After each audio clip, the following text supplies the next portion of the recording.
गुरवे नमः। तस्मै श्री गुरवे नमः। श्री सद्गुरुनाथ महाराज की जय। पूज्य स्वामी जी के मार्गदर्शन में हम लोगों ने रामचरितमानस के अरण्य में प्रवेश किया था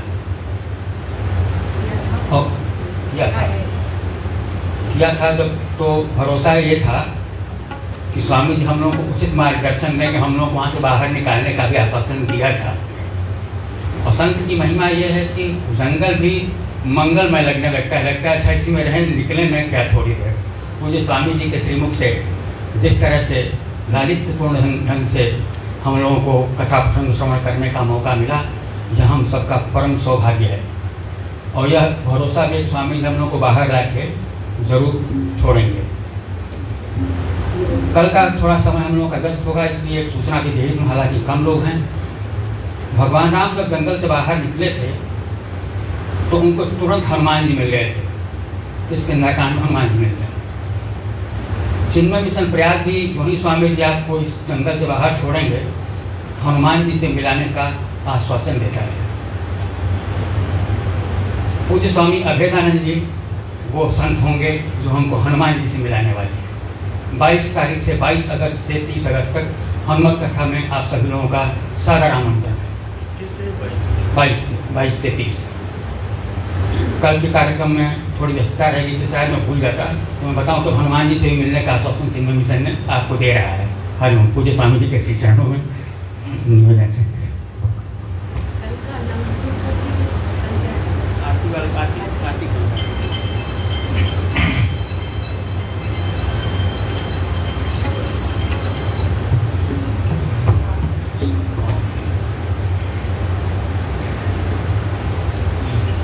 से एक भजन गाने के लिए कहा है। भजन मतलब छोटा सा कीर्तन है विट्ठल भगवान का, जो हम काफी गाते थे। 2 लाइन है केवल।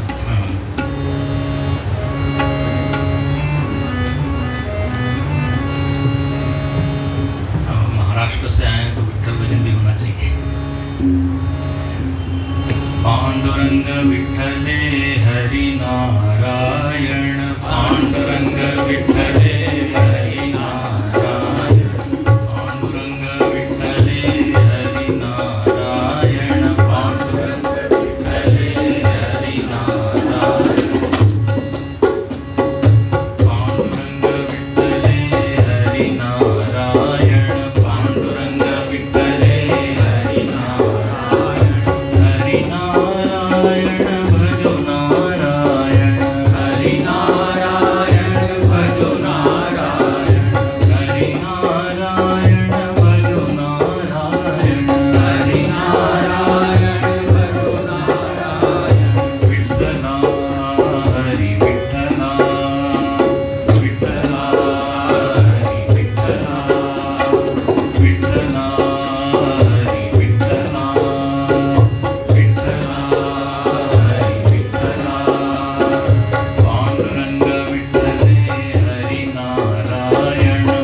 विष्णु के अवतार में कृष्ण के रूप में महाराष्ट्र में,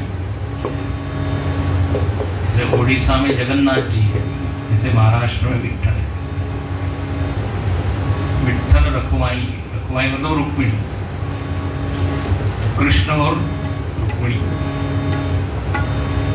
कृष्ण का गान। कृष्ण का नाम अनमोल बोलो, कृष्णा कृष्णा, कृष्णा का नाम कृष्णा का नाम अनमोल बोलो, कृष्णा कृष्णा, कृष्णा का नाम अनमोल बोलो। गंगा भी बोले कृष्णा, जमुना भी बोले कृष्णा, गंगा भी बोले कृष्णा, जमुना भी बोले कृष्णा, गंगा भी बोले कृष्णा, जमुना भी बोले कृष्णा, गंगा भी बोले कृष्णा, जमुना भी बोले कृष्णा।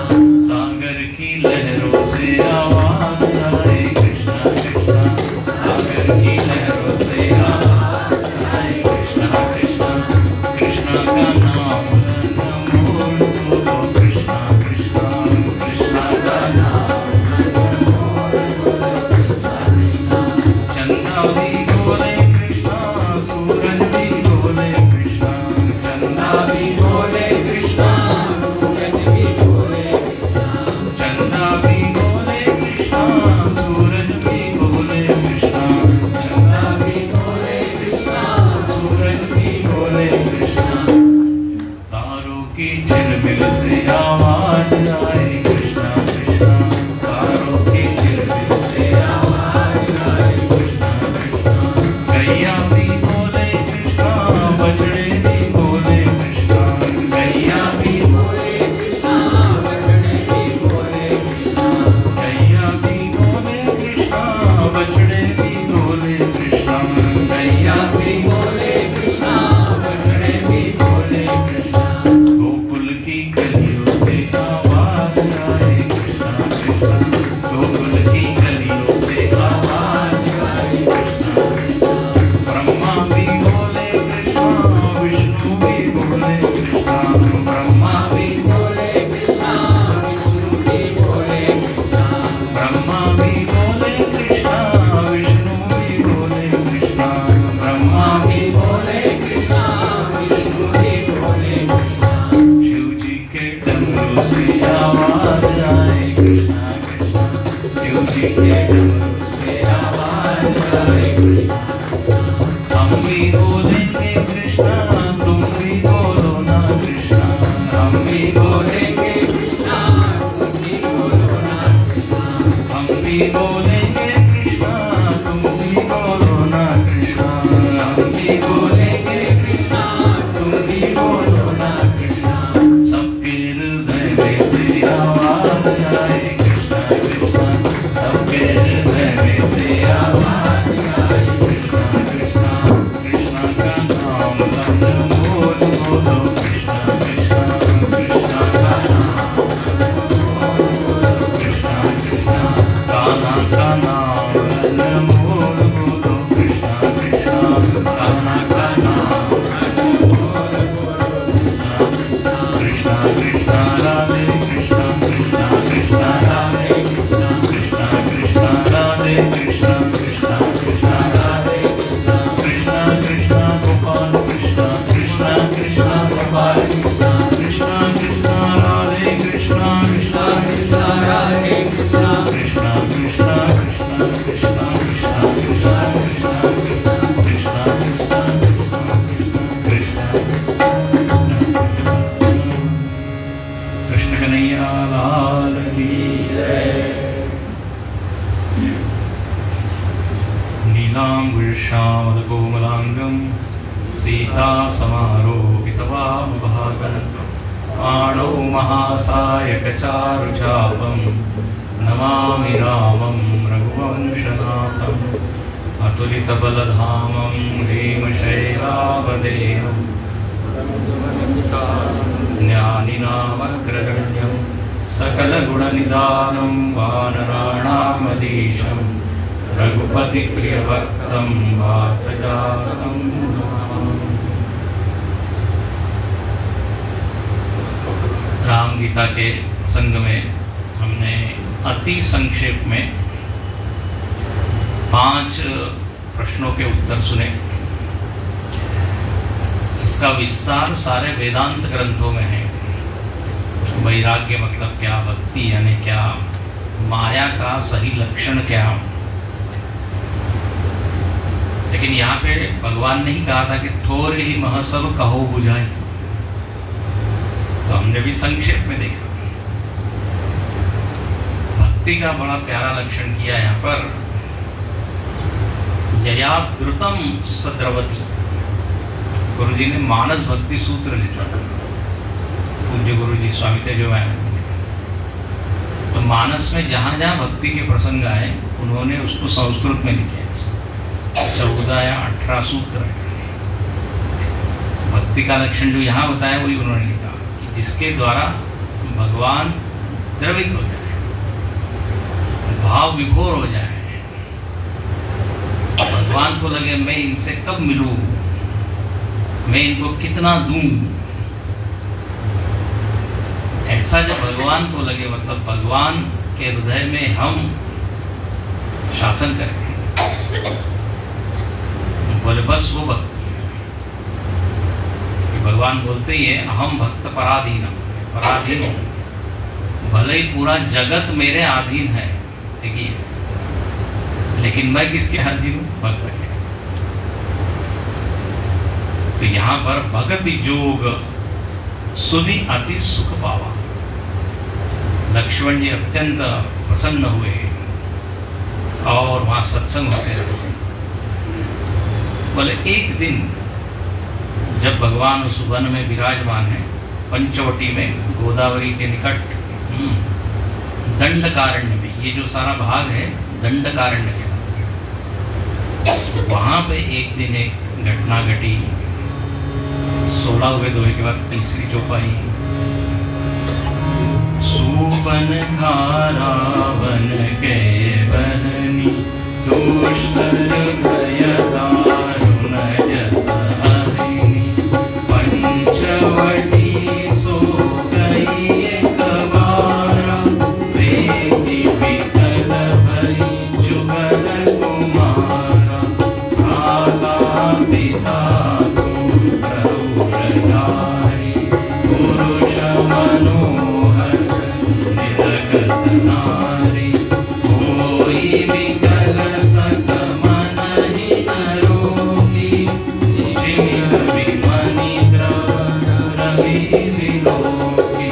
रुचिर रूप धरि प्रभु बनि जाई, बोली वचन बहुत मुस्काई।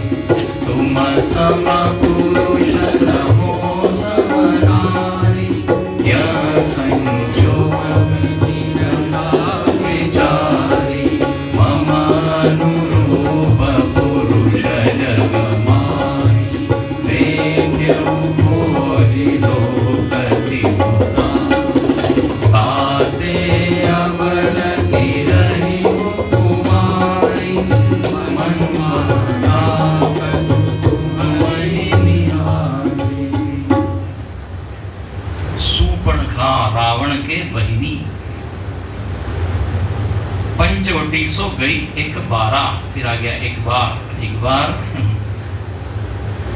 रावण की बहन, भगिनी शूर्पणखा जिसका नाम है, वो वहां गई। और ये मायावी है। मायावी का मतलब है जैसी दिखती है वैसी है नहीं। माया का अर्थ बताया ना, जैसा होता है वैसा दिखता नहीं, उसको कहते माया। जादूगर बहुत सारी कुछ चीज बताता है, लेकिन वो वहां पे कुछ ऐसा होता नहीं, माया। तो बोले ये मायावी, माया का साक्षात रूप है, स्त्री रूप। दुष्ट हृदय, हृदय एकदम दुष्ट है, लेकिन बड़ा मीठा बोलती है। अच्छा, और ये कौन है? जिसका रावण के बहन है और पंचवटी में एक बार जाती है। अच्छा, इसका नाम है शूर्पणखा। इसका अर्थ है कि जिसके नख जो है वो सूप की तरह है, शूर्पा। सूप जानते हैं, पीने वाला सूप नहीं, जिससे अनाज एक करते हैं। तो उतने बड़े उसके नाखून हैं। अब आप समझ सकते हो कि कितना भयानक दिख रहा शूर्पणखा। और उसने अपने नाखून काफी बढ़ाए हुए थे। शायद नाखून बढ़ाने की फैशन इसी ने शुरू की, प्रारंभ इसी ने। शूर्पणखा। स्वामी जी बड़ा मजाक करते, बोले ये तो बहुत बड़े बड़े नख हैं, लेकिन आज भी लोग रखते हैं, लेकिन उतने बड़े तो नहीं रख सकते। प्रेरणा इसी ने दी है कि मालूम नहीं। तो शूर्पणखा, नख जिसके बहुत बड़े। पंचवटी गई और वो कामासक्त होके, उसके मन में कामना है, माया है तो कामना हो, और वो भगवान को देखती है और रुचिर रूप धरि प्रभु पह जाई, बोली वचन बहुत मुस्काई। भगवान के सुंदर रूप को देखती है और खुद सुंदर रूप धारण करके, क्योंकि अब सुंदर, यदि हमको पति चाहिए तो हमारा भी रूप कैसा होना चाहिए? सुंदर। नारद जी ने भी सुंदरता मांगी थी ना, नारद मोह के प्रसंग में आप देखते हैं, मांगी थी सुंदरता कि हम सुंदर हो जाए, लेकिन बन गए कुछ और। तो यहाँ पे तो इसने खुद ने ही रूप ले लिया है सुंदर, और बहुत मुस्का के बोलती है, मुस्कुरा के। देखिए, बहुत ज्यादा किसी चीज की भी यदि होती है तो वो ठीक नहीं होती ना, अति सर्वत्र वर्ते। बहुत ज्यादा ही कोई मुस्कुरा रहा है तो बोले कुछ गड़बड़ है। नॉर्मल आदमी जो है इतना ज्यादा नहीं, जो होता है ना, ऐसे पागल लोग होते हैं, बहुत ज्यादा ऐसे हंसते रहते हैं। एक ने कहा कि हंसना जो है वो बहुत अच्छी मेडिसिन है ना, दवा है, लेकिन जो बिना कारण हंसता है फिर उसको दवा की जरूरत है। ये हो गया।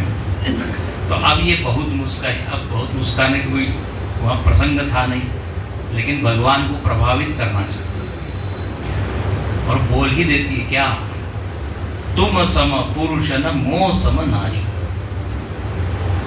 आपके जैसा पुरुष मेरी जैसी है ही नहीं जगत। भगवान ने कहा बिल्कुल तुम सही बात कर, मेरे जैसा सुंदर पुरुष कोई नहीं और तुम्हारे जैसी भयानक स्त्री कोई नहीं। मेरे जैसा मैं ही, भगवान के जैसा और कौन हो सकता? जब भगवान को ये कश्यप अदिति कहते कि आप पुत्र के रूप में आइए, आपके जैसा पुत्र चाहिए, तो भगवान कहते मेरे जैसा तो कोई नहीं, तो फिर आप ही आ जाइए। तो वही राम जी आए थे, वही दशरथ और कौशल्या वर्णन। तो कहते हैं मेरे जैसा तो भाई, तो तुम कह रही हो कि मेरे जैसा कोई पुरुष है, कोई, और वो कहती है मेरे अनुरूप मैं ढूंढ रही हूं कि मैं तो बड़ी सुंदरी हूं, मेरे को कोई सुंदर पुरुष नहीं मिल रहा है, लेकिन आज मेरी जो प्रतीक्षा है, इंतजार वो पूरा हुआ। अब तक मैं कुंवारी थी, लेकिन अब मुझको मेरा वर मिल गया है, पति मिल गया है। भगवान इधर उधर देख रहे हैं, कौन मिल गया है? बोले आप और कौन? अब देखिए, ये बिल्कुल झूठ बोल रही है, ये तो कोई सुंदर है नहीं, सुंदरता का रूप है। दूसरी ये कह रही कि मैं कुंवारी रही, ताते अब लगी रही हूं कुंवारी, ये झूठ है। वो कुंवारी नहीं थी, विधवा थी। विद्युज्युम्न नाम के पुरुष की वो क्या थी? पत्नी थी। उसको मार दिया था रावण ने, ऐसा कहते हैं। रावण का झगड़ा हो गया, तो ये शूर्पणखा बड़ी कंप्लेंट किया करती थी रावण से, थोड़ा रावण को परेशान भी करती थी। तो रावण ने शूर्पणखा को एक अलग ही राज्य दे दिया था, बोले जाओ तुम वहां रहो, पूरा यहाँ बड़ा हेडेक होता है।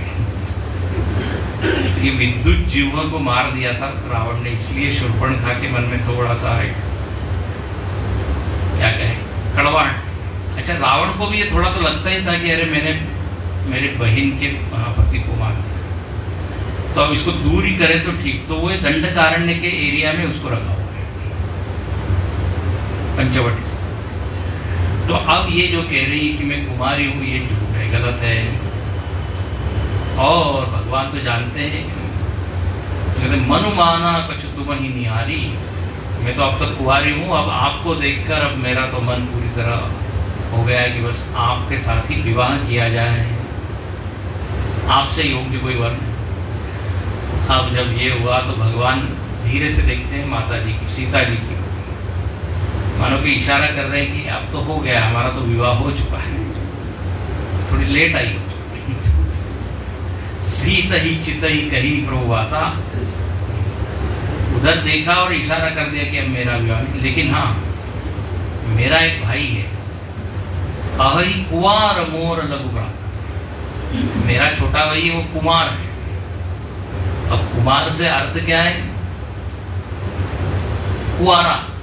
अब कुआरा थोड़ी है, लक्ष्मण जी कुआरे नहीं। तो भगवान कहते हैं कि तुम जब शादी होने के बाद भी कुंवारी हो सकती हो, तो हमारा भाई भी शादी के बाद कुंवारा हो सकता है, जैसे को तैसा। तो बोले ये लघु भ्राता है, आप उधर ट्राई कीजिए, उनसे पूछिए, लक्ष्मण जी के पास हो जाती। अब बताइए, ये बिल्कुल ऐसे व्यभिचारिणी स्त्री का है। अब प्रेम यदि भगवान से है तो फिर उधर क्यों जाना चाहिए? फिर उधर जहां पर प्रेम में कोई प्रामाणिकता नहीं, ईमानदारी नहीं है, स्थिरता नहीं है, गई लक्ष्मण जी।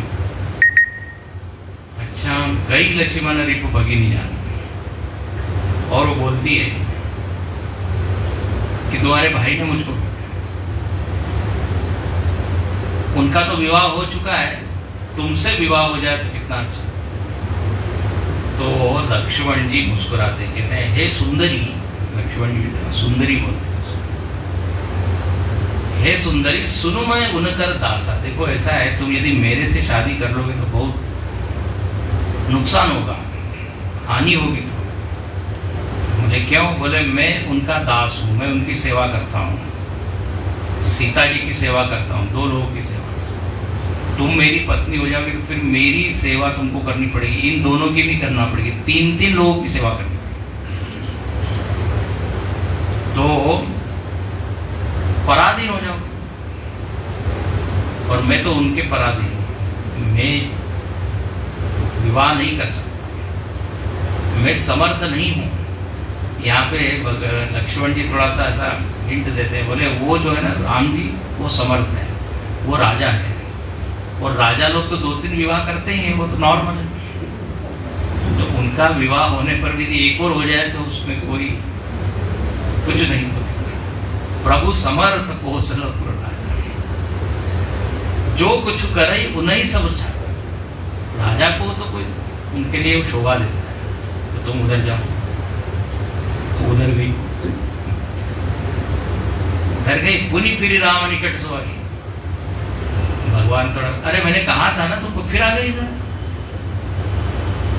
मैं नहीं कर सकता, वो उधर ही जाओ। तो ये शूर्पणखा का शंटिंग हो रहा है, इधर से इधर, इधर से। और अब वो तो थोड़ी सी गुस्सा आ रहा, उसको समझ गई कि कोई गड़बड़ है।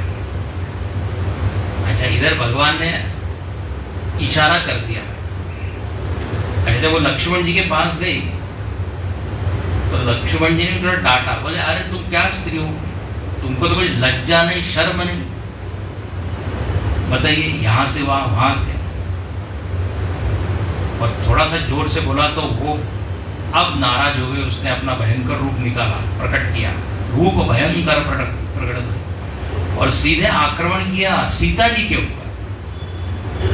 क्योंकि उसको क्या लग रहा है, राम जी और मेरे बीच में यदि कोई है बाधा तो वो कौन है? सीता जी। सीता जी पर आक्रमण। तुरंत भगवान ने लक्ष्मण जी को कहा कि एकदम ऑपरेशन करो, नाक और कान का ऑपरेशन। यहाँ पर कहते हैं लक्ष्मण ती लाघव सो नाक कान बिनु कीनी, ताके कर रावण मन चुनौती दीनी।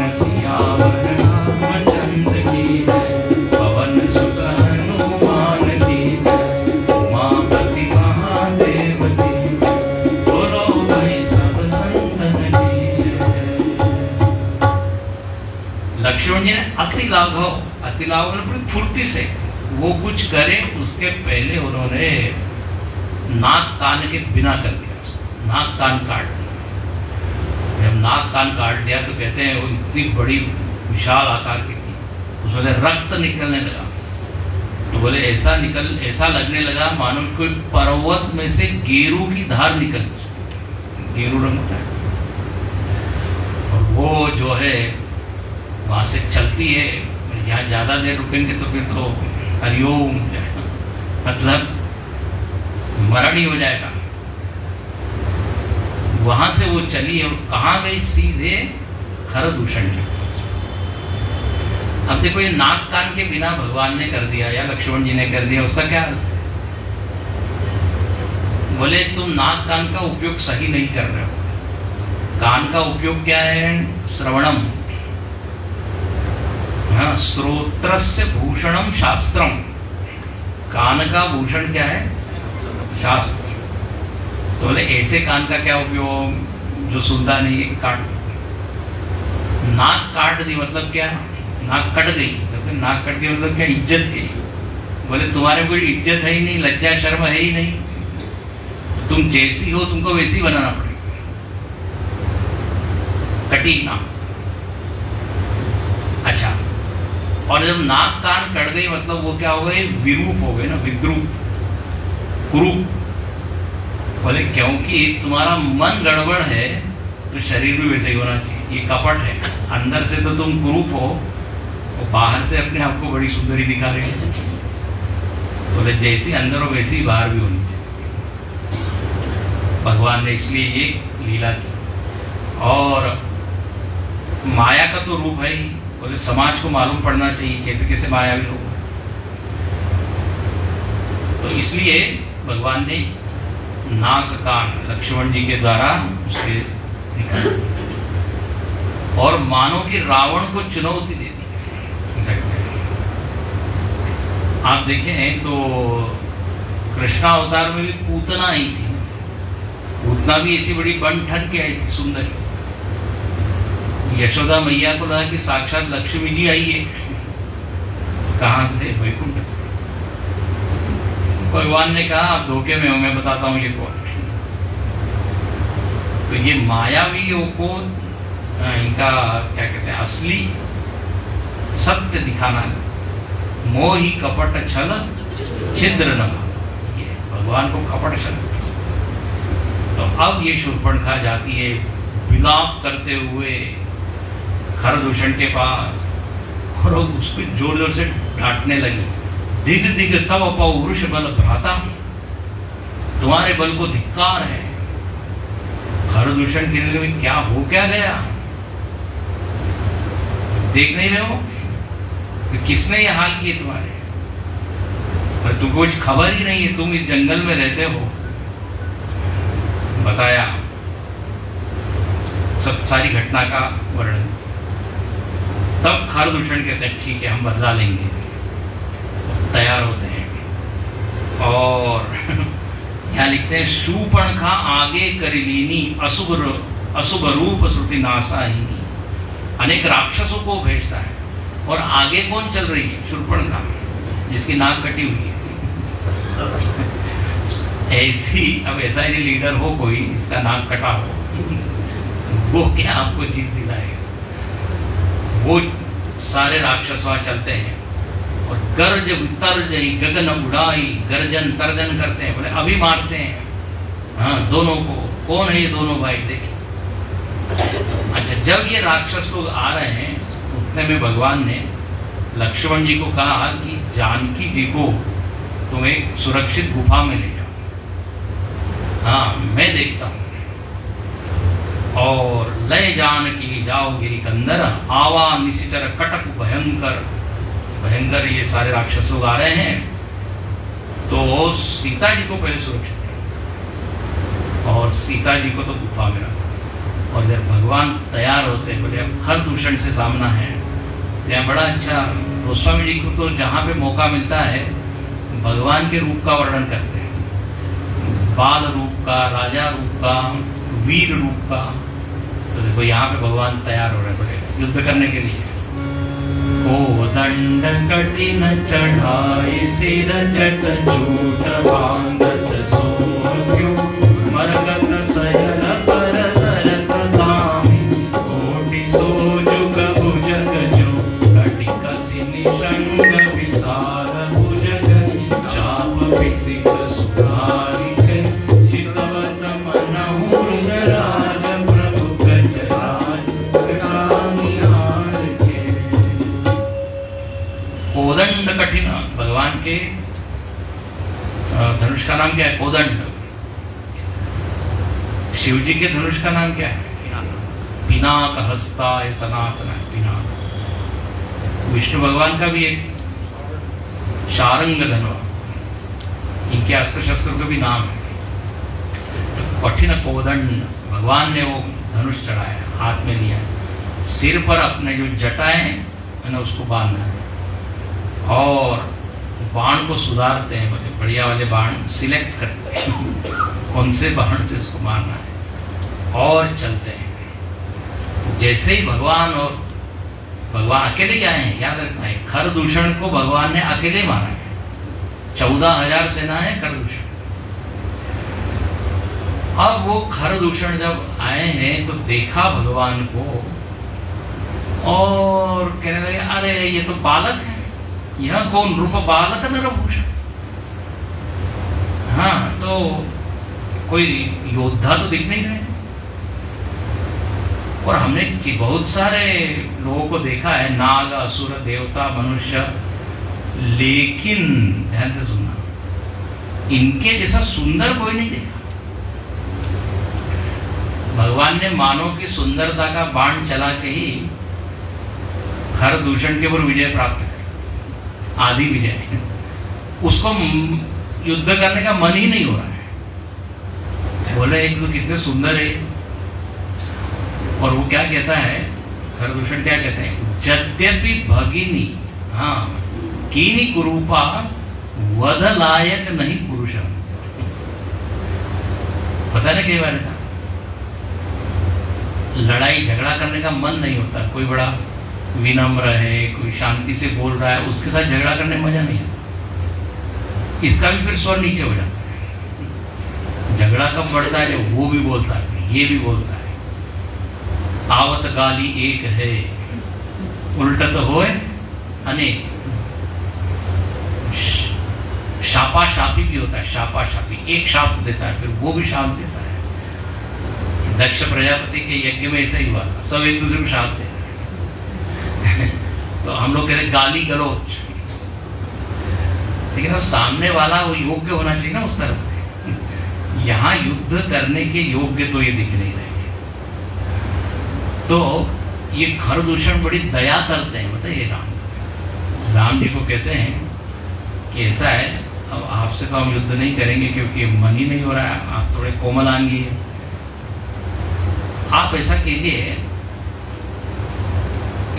कि यह लिखते हैं, देव तुरंत निज नारी तुराई जियत भवन जाऊ दो। जो नारी है ना, पत्नी है, जो सीता जी, उनको आपको हमको दे देंगे, आप हमको दे दीजिए, बस हम युद्ध नहीं करेंगे। ये बात सुनी तो भगवान क्रोधित हो गए और बोलने लगे, हम क्षत्रिय मृगयावन करे, हम क्षत्रिय हैं और तुम कह रहे हो तुमको बड़ी दया आ रही है। बोले हम काल से भी लड़ लेते हैं, रिपु बलवंत देख नहीं डरे, एक बार कालो से न डरे।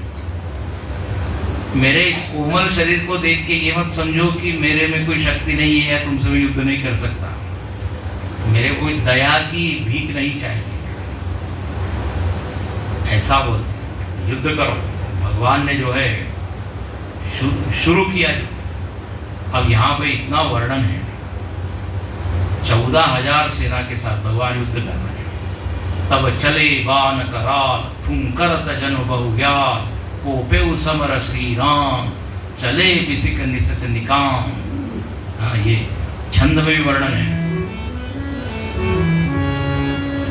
कट कट हिडम्बुक भूत प्रेत पिशाच कर पर संचय, प्रेताल धीर कपाल ताल बजाई जोगिनी नंचय, रघुवीर बाण प्रचंड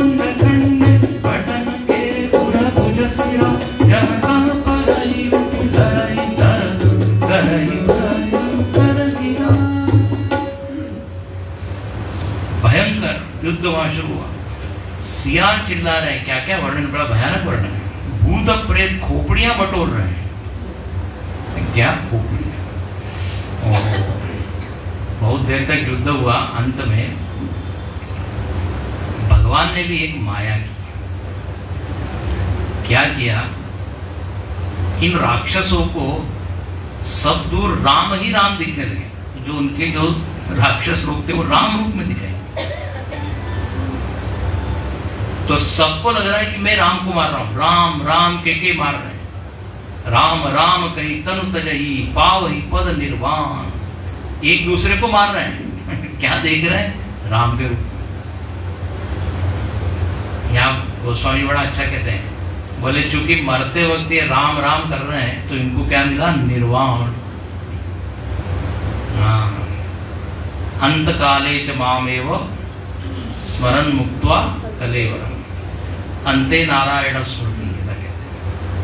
अंत काल में यदि भगवान का नाम हो तो वो तो मुक्त हो जाता है या ऊर्ध्वगति हो। भगवान ने उनको भी क्या उद्धार कर दिया। अब कहते हैं हर्षित वर्षई सुमन सुर बाजई गगन निशान। सारे देवता लोग ऊपर से देख रहे हैं और सारे देवताओं ने पुष्प वृष्टि कर दी। रामायण में खूब आता है, थोड़ा कुछ हुआ कि पुष्प वृष्टि। वो थोड़ा इंतजार करते हैं। ये देवताओं को विश्वास नहीं होता कि सही में जीत रहेंगे। जब पूरी तरह फिर पुष्प वृष्टि। और स्वर्ग में फूलों की बिल्कुल कमी नहीं है, एकदम पास में ही रखते हैं हम लोग जहां मिला रहे। देखो पुष्प वृष्टि का एक अर्थ होता है आशीर्वाद, शुभ कामनाएं। ये पुष्प को कहते हैं सुमन। सुमन मतलब क्या? सुंदर मन। जब सुंदर मन से इच्छाएं, शुभेच्छाएं, आशीर्वाद निकलते हैं तो उसी को पुष्प वृष्टि आध्यात्मिक है। अब कहते हैं ये खरदूषण तो मारे गए। अब जो है वो शूर्पणखा बहुत परेशान हो गई और वो कहाँ जाती है? तो बोले अब वो सीधे रावण के पास जाती। अन्य रामायणों में ऐसे लिखा है कि एक अकंपन नाम का उनका वो था, रावण का गुप्तचर। वो शूर्पणखा के पहले चला गया वहां पे और उसने सूचना दी रावण को। लेकिन यहाँ पे वर्णन ये है कि स्वयं जा रही है और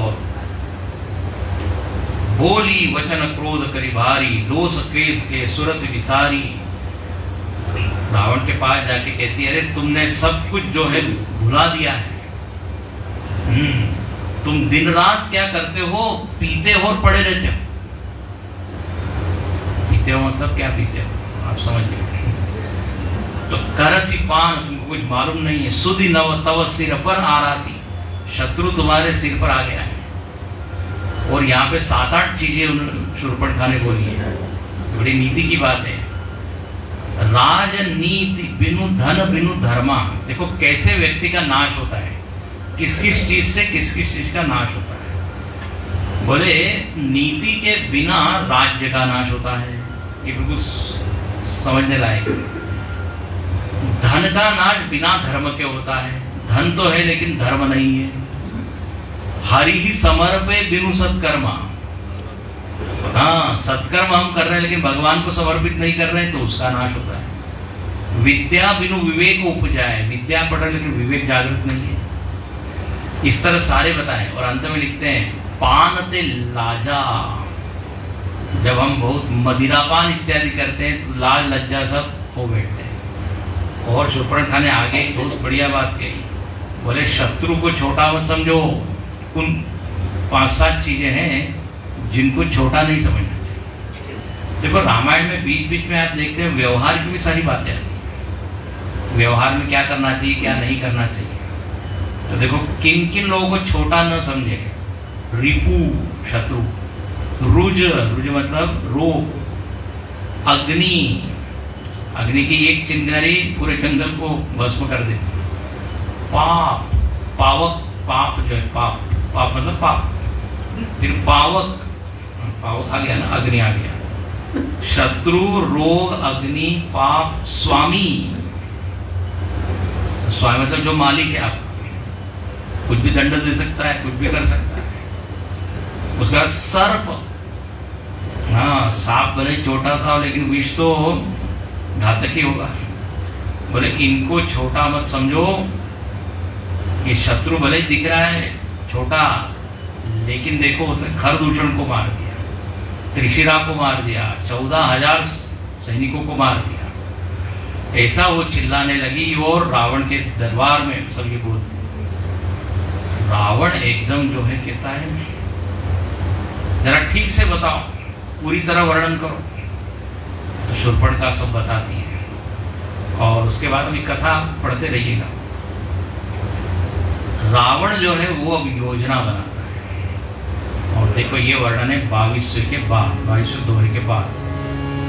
सुर नर असुर नाग खग माही, मोरे अनुचर कुनाही, खरदूषण मोहि सम बलवंता, बिनहि को मारहि जिन भगवंता, सुर रंजन भंजन महि भारा, जो भगवंत लीन अवतारा, तो मैं गाई भयउ हठि करऊं, प्रभु सरतान दे अवतरऊं, कोई भजन न तामस तेरा, मन क्रम भजन पंथ जुड़ेरा, जो नर रूप भूप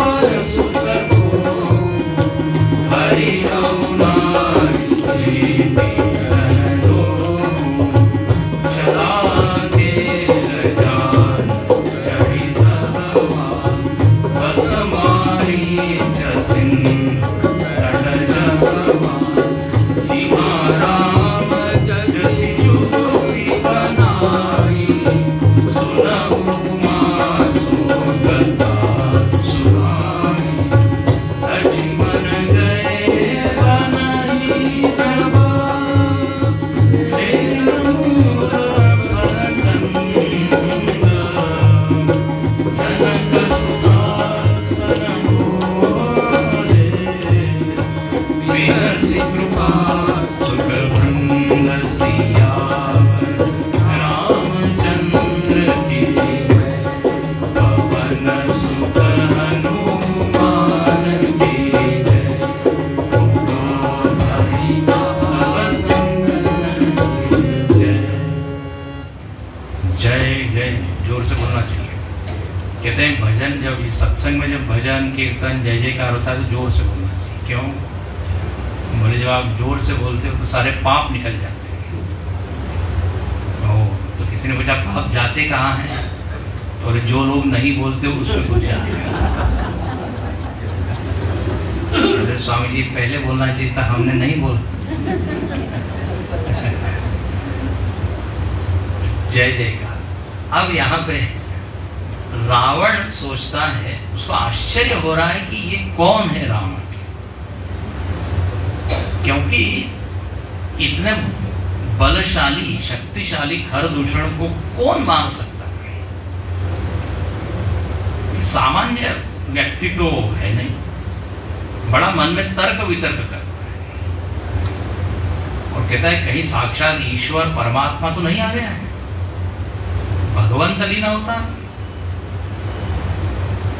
भगवान है या ये और कौन है? और वो सोचता है, कहता है कि नर रूप यदि ये कोई मनुष्य है तो बोले मैं इसके साथ युद्ध करूंगा, भगवान है तो भी युद्ध करूंगा। देखो उसके अंदर द्वंद्व चल रहा है, भगवान है कि मनुष्य है। जो क्रिया काम जो किया है वो तो सामान्य व्यक्ति का तो लगता नहीं। अच्छा मनुष्य है तो मनुष्य भी सामान्य नहीं, कोई महाबलशाली महापुरुष होगा, लेकिन जो भी हो मैं तो युद्ध करूंगा। अच्छा वो क्या, देखो उसका सोच क्या है, यदि भगवान के रूप में होंगे तो भगवान के हाथ से मैं मर के क्या मुक्त हो जाऊंगा। हाँ, और मनुष्य है तो मनुष्य को तो मैं हरा ही देता हूं, मनुष्य मेरे सामने टिक सकता नहीं। तो दोनों ही चीज में, दोनों ही परिस्थिति में मेरे को युद्ध तो करना ही है, क्योंकि हमारे बहन का इन्होंने क्या किया है, अपमान किया है, बदला तो लेना ही पड़ेगा।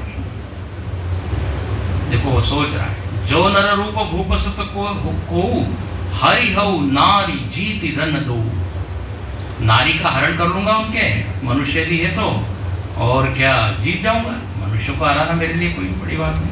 हाँ लेकिन हाँ थोड़ा ज्यादा ताकत लगेगी, कोई सामान्य नहीं। और यदि भगवान है तो मैं बैर भक्ति करूंगा। देखो भक्ति के भी प्रकार है, कामात भयात द्वेषात, है ना, भागवत में आता है। शत्रु रूप में मैं क्या करूंगा भक्ति, कंस ने भी की। शत्रु रूप में भक्ति मतलब भगवान मेरे शत्रु है, इस रूप में मैं ध्यान करूंगा। अच्छा भगवान भी बड़े मजेदार है, भगवान खुश हो जाते हैं, बोले इसने ध्यान तो किया, नास्तिक से तो अच्छा ही है। कम से कम वृत्ति तो बनी ना। भगवान कहते हैं मेरी वृत्ति बननी चाहिए। अच्छा और ऐसा है जिसके प्रति द्वेष और शत्रुता का भाव होता है, उसकी वृत्ति बड़ी स्ट्रांग बनती है अपने भीतर। उसमें तीव्रता ज्यादा ही होती है। तो भगवान देखो किसी पर भी खुश हो जाते हैं, निमित्त चाहिए। तो यहाँ पे रावण को मालूम है कि यदि भगवान है तो हम बैर भक्ति करेंगे। और अब वो योजना बनाता है, बोले ये इनकी पत्नी का हरण करना है। युद्ध में तो इनको मार देंगे, पत्नी का हरण कर देंगे, क्योंकि बहन का इन्होंने अपमान किया है। देखो किसी भी परिवार कुटुंब या घर वालों को यदि अपमानित करना है, तो यदि बहू बेटी का अपमान हो जाता है तो बहुत ही उसको बुरा मानते हैं। हाँ, बहू बेटी पर हाथ उठा दिया, उनका अपमान कर दिया। तो अब रावण बड़ा तिल मिलाया है, तो बोले मैं भी फिर इनकी पत्नी का ही हरण करूंगा।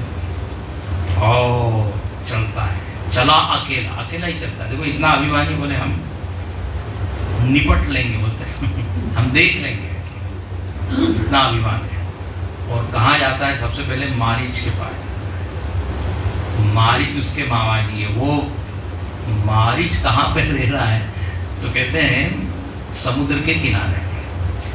अभी मारीच की भी कथा ऐसी है कि जब विश्वामित्र जी के यज्ञ की रक्षा के लिए भगवान राम और लक्ष्मण जी गए थे, तो भगवान ने वहां 2 लोगों को तो मार दिया था।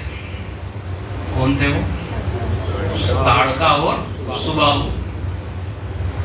मारीच को छोड़ दिया। क्यों? बोले अभी उसकी जरूरत आगे पड़ेगी, इसलिए छोड़ दिया। उसको बिना फर का बाण मारा था, और वो बाण से इतना दूर जाके गिरा था वो समुद्र के किनारे।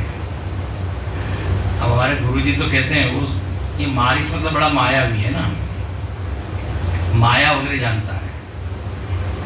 समुद्र के किनारे ये मारीच गिरा, मतलब कहाँ गिरा? तो बोलते बंबई में जाके गिरा, क्योंकि बंबई माया नगरी, उसी का प्रभाव है। हम मुझको मालूम नहीं उन्होंने कैसे,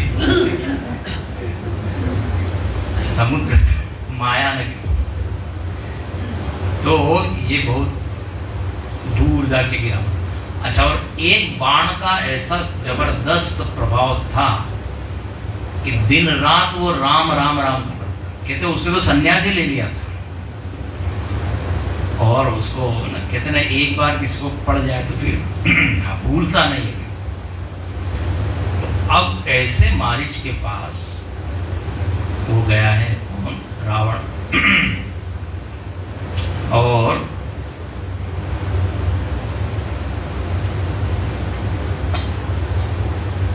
बस मारीच सिंधु तट, और उसने मारीच से सारी बात की। अच्छा, इधर तो देखो रावण गया है, उधर क्या हुआ? यहाँ राम जैसी जुगुती बनाई। अच्छा, ये भी एक सुनने वाली बात है। तुलसीदास जी कहते हैं वहां, उधर तो रावण गया किसके पास? मारीच के पास। और यहाँ मतलब इधर राम जी के साथ क्या हुआ? राम जी ने क्या किया? तो तुलसीदास जी राम जी के साथ रहते हैं, इसलिए यहाँ मतलब इधर, वहां मतलब उधर, रावण के। ये यहाँ वहां भी खूब आता है। जहां राम जी है या जहां भरत जी है, हाँ वहां तुलसीदास जी रखते हैं अपने आप। देखो तुलसीदास जी कथा लिखते नहीं है, कथा को जीते हैं। जैसे प्रसंग आ रहे वैसे भाव उनको आते, यांत्रिक रूप से नहीं लिखा। हम लोग जो अखंड पाठ वगैरह करते हैं वो कैसे करते हैं, घर पढ़ते जाते हैं। एक व्यक्ति पूछ रहा है, हाँ भाई कहाँ तक गई कथा, सीता जी का हरण हो गया, हाँ बोले हो गया, बोले ठीक है। अरे हरण हो गया कोई ठीक है, कुछ दुख होना चाहिए ना यंत्र। लेकिन यहाँ तुलसीदास जी बिल्कुल राम जी के साथ, बोले राम जी क्या कर रहे हैं, तो यहाँ वर्णन ऐसा है कि लक्ष्मण जी जब वहां पर फूल लेने गए हुए थे तो राम जी ने सीता जी को कहा। अब ये प्रसंग यहाँ पर है, अन्य रामायण में है कि नहीं मालूम नहीं। सीता जी से वो कहते हैं कि अब ऐसा करो, तुम कुछ समय तक अग्नि में रहो, तुम पावक महु करो निवास। और एक तुम तो स्वयं आदि शक्ति हो, माया शक्ति हो, तो एक मायावी रूप ले। ऐसा कहते हैं सीता जी ने 3 रूप लिए। सीता त्वं त्रिविधा भूत्वा रजो रूपा वस अनले, वामांगे में सत्व रूपा वस छाया तमोमयी। सात्विक, राजसिक, तामसिक। जो राजसिक सीता है बोले वो अग्नि में रह जाओ, मेरे साथ वामांग वो सत्व रूप, और ये जो छाया है ये तमोमयी, इसे रूप बताए। खैर यहाँ पे केवल इतना लिखा है माइक से, बोले तुम अब वो रूप में रहो, मैं कुछ करना चाहता हूं। अच्छा, बाकी किसी को ये मालूम नहीं है, लक्ष्मण जी को भी मालूम नहीं है। देखो ऐसा है, सीता जी यदि असली सीता होती ना तो रावण के स्पर्श से रावण, मतलब सीता जी के स्पर्श से रावण वही भस्मीभूत हो जाता। ऐसा एक कारण है, क्योंकि आदि शक्ति जो है, अनंत शक्ति, उसका जो क्या कहते हैं, वो किसके साथ रह सकती है, अनंत शक्तिमान के साथ। जैसे कोई छोटा बल्ब है, उसमें 1000 वाट का बल्ब क्या कहते हैं बिजली आपने डाल दी तो वो सहन नहीं कर सकता। तो रावण सीता जी का जैसे स्पर्श किया तो उठाया वही खत्म हो जाता रावण, तो फिर आगे की लीला ही नहीं। तो यहां पर कहा कि तुम जो है इसमें निज प्रतिबिंब राकिता सीता, तैसे ही सील रूप सुविदिता, बिल्कुल वैसा ही रूप था, और वो सीता जी उसमें समा गई। अच्छा, इधर जो है लक्ष्मण जी आए, उनको कुछ पता नहीं, उधर मारीच के पास वो पहुंचा है, और ये मारीच माया जानता है, तो सारी योजना बताई कि भाई तुमको ये करना है, मृग बनना है और सीता जी को आकर्षित करना है इत्यादि कथा जानते हैं। ये मारीच मतलब बिल्कुल मरीचिका के समान है। रेगिस्तान में दिखता है पानी, लेकिन वो होता नहीं, ऐसा ही ये है। तो मायावी राक्षस, लेकिन अपने आप को क्या दिखा रहा है, मृग। अब यहाँ वर्णन है कि मारीच पहले तो बिल्कुल मना करता है, बोले बिल्कुल ये मैं करने वाला नहीं हूँ, ये जो काम आप दे रहे हो मैं भुक्त भोगी हूँ, बढ़िया से एक बाण अभी तक जख्म जो है वो भरी नहीं है। मैं मतलब उनके पास जाना मतलब आ बैल मुझे मार। अब रावण ने कहा देखो मेरी आज्ञा है, मैं चक्रवर्ती सम्राट हूँ, तुम जानते ही हो मेरे पास शक्ति कितनी है, यदि मेरी बात नहीं सुनोगे तो फिर मेरे हाथ से मारे जाओगे। तो मारीच विचार करता है किसके हाथ से मरना है, दोनों हाथ मरना तो पड़ेगा, लेकिन अब नापता है नहीं, राम जी के हाथ से मरने में ज्यादा लाभ है। स्वीकार करता है, बोले ठीक है मैं मृग का रूप लेता हूँ, कांचन मुखम स्वर्णम। यहाँ पे एक फिर नीति की बात कही है। मारीच कहता है कि कुछ लोगों के साथ विरोध नहीं करना चाहिए। किन लोगों के साथ? 9 लोगों के साथ विरोध करने में कल्याण नहीं होता। कौन? तो बोले सश्री मर्मी प्रभु सठ धनी, 25वें दोहे के बाद 4थी चौपाई। जिसके हाथ में शस्त्र है, जो अपने भेद को जानने वाला है, मर्मी है, जो समर्थ स्वामी है, जो मूर्ख है, जो धनवान है, जो वैद्य है, डॉक्टर, जो भाट है, कवि है, और जो रसोईया है, इन लोगों से विरोध नहीं करना चाहिए। ये गड़बड़ कर सकते हैं। हाँ, ये रसोईया वगैरह कुछ भी डाल सकते हैं, डॉक्टर कुछ भी दवाई दे सकते हैं, कवि या भाट कुछ भी प्रचार कर सकते हैं। आजकल जो मीडिया है वो यही है। मीडिया वालों को पैसा दे तो वो फिर ऐसी इमेज अपनी बना देते हैं, दिन रात फिर चला देते। तो जरा इनसे विरोध नहीं, इसलिए ये नेता लोग खरीद लेते हैं मीडिया। मैं हमारे पक्ष में सब बोलना है। तो अब ये शस्त्रधारी कौन है? रावण। बोले इसके साथ विरोध करने में कोई फायदा नहीं है, जो कह रहा है मान ले। और वो मारीच स्वीकार कर लेता है।